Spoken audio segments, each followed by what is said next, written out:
बचपन में मिट्टी में तो आप जरूर खेले होंगे।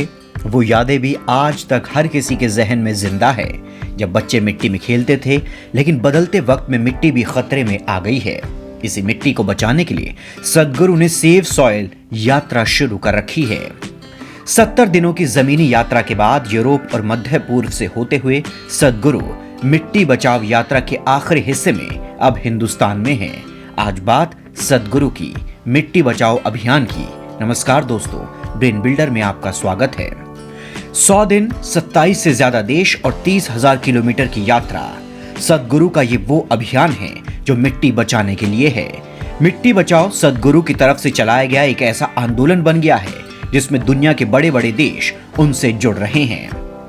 मिट्टी बचाओ अभियान का एकमात्र मकसद मिट्टी की सेहत को कैसे सुधारना है, इसकी जानकारी लोगों को देना है। मिट्टी बचाने की इस यात्रा के दौरान सदगुरु ने यूनाइटेड किंगडम से भारत तक 27 देशों की 30,000 किलोमीटर की यात्रा मोटरसाइकिल से की है। मिट्टी बचाओ जीवन का आधार है, लेकिन खेती, जंगलों की कटाई और दूसरी कई वजहों से मिट्टी बहुत तेजी से खराब हो रही है।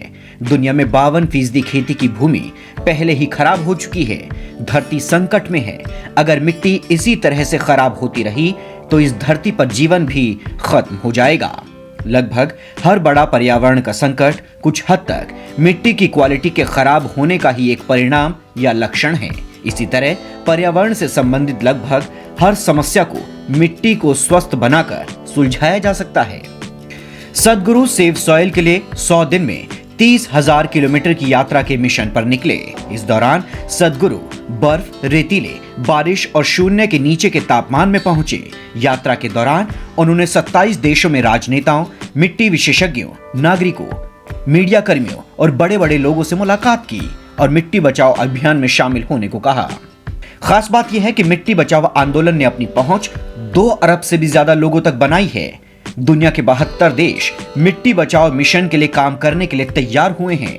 दरअसल मिट्टी हमारी संपत्ति नहीं है, ये एक विरासत है जो पिछली पीढ़ियों से हमारे पास आई है और हमारा भी कर्तव्य बनता है कि हम इसे आने वाली पीढ़ी तक सही सलामत पहुंचाएं। सदगुरु के इस अभियान को इतनी सफलता मिली कि हर कोई उनके काम की तारीफ कर रहा है। सदगुरु के इस अभियान के साथ international union of conservation of Nations और यूनाइटेड नेशंस की कई एजेंसियां भी साझेदारी पर सहमत हुई हैं। 54 राष्ट्रमंडल राष्ट्र और साथ ही यूरोपीय संघ और यूरोप के कई संगठन भी मिट्टी बचाओ अभियान के समर्थन में आए हैं। जर्मनी के शिक्षा मंत्रालय ने बच्चों को #सेव सॉइल मिट्टी बचाओ अभियान में भाग लेने को कहा है। गैर सरकारी इस्लामिक संगठन मुस्लिम वर्ल्ड लीग ने मिट्टी संकट को लेकर वैश्विक आंदोलन का समर्थन करने की बात कही है।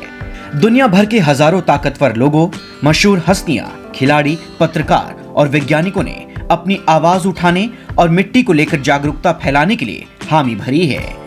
इसके अलावा हिंदुस्तान में भी कई बड़े राजनीतिक दलों के नेताओं ने मिट्टी बचाओ अभियान का समर्थन किया है। सदगुरु को अपने इस अभियान में मुस्लिम देशों का भी खूब समर्थन हासिल हुआ। सऊदी अरब में इंटरनेशनल नॉन गवर्नमेंट इस्लामिक संगठनों में से एक मुस्लिम वर्ल्ड लीग के सेक्रेटरी जनरल डॉक्टर अल ईसा से सदगुरु की मुलाकात हुई थी। सदगुरु ने अल ईसा से अपील की कि वो दूसरे मुस्लिम देशों को भी सेव सॉइल अभियान के साथ जोड़ें। इसी 5 जून को पर्यावरण दिवस के मौके पर सदगुरु दिल्ली में थे। पीएम मोदी और सदगुरु एक मंच पर दिखे। इस दौरान पीएम मोदी ने भी सदगुरु के इस अभियान की जमकर तारीफ की। पीएम ने कहा कि मिट्टी को केमिकल फ्री करने का वक्त आ गया है। आज पर्यावरण में बढ़ते प्रदूषण की वजह से मिट्टी खराब हो रही है। इस आंदोलन का एकमात्र उद्देश्य ही मिट्टी की सेहत में सुधार करना है। हालांकि इसके लिए मोदी सरकार ने कई फैसले किए हैं, जिसमें खेती करने के लिए मिट्टी में जैविक तत्वों की मात्रा को बढ़ाया जा सके। हालांकि इस समस्या के समाधान के लिए मोदी सरकार ने साल 2015 में मृदा स्वास्थ्य कार्ड योजना की शुरुआत की थी। इस योजना के तहत किसान मिट्टी की जांच करवाकर उसकी सेहत का हाल जान सकते हैं और जरूरत के अनुसार पोषक तत्वों से मिट्टी को फिर से उपजाऊ बना सकते हैं। सदगुरु का मिट्टी बचाओ आंदोलन सिर्फ भारत के लिए ही नहीं, बल्कि दुनिया भर के देशों के लिए जरूरी हो गया है। दुनिया भर में सिर्फ 52 से 60% जमीन ही खेती के लिए बची है।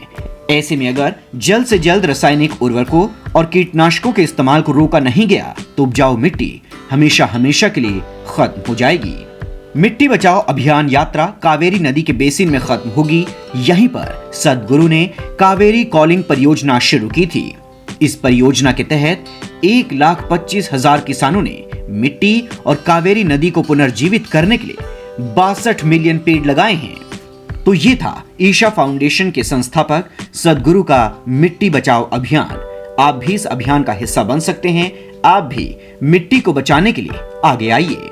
अगर मिट्टी की सेहत बिगड़ गई तो इंसान की सेहत भी बिगड़ जाएगी। उम्मीद है आपको हमारी ये वीडियो अच्छी लगी होगी। वीडियो अच्छी लगे तो इसे लाइक करिए, शेयर करिए, हमारे चैनल ब्रेन बिल्डर को सब्सक्राइब करिए ताकि नए वीडियो का नोटिफिकेशन सबसे पहले आप तक पहुंचे।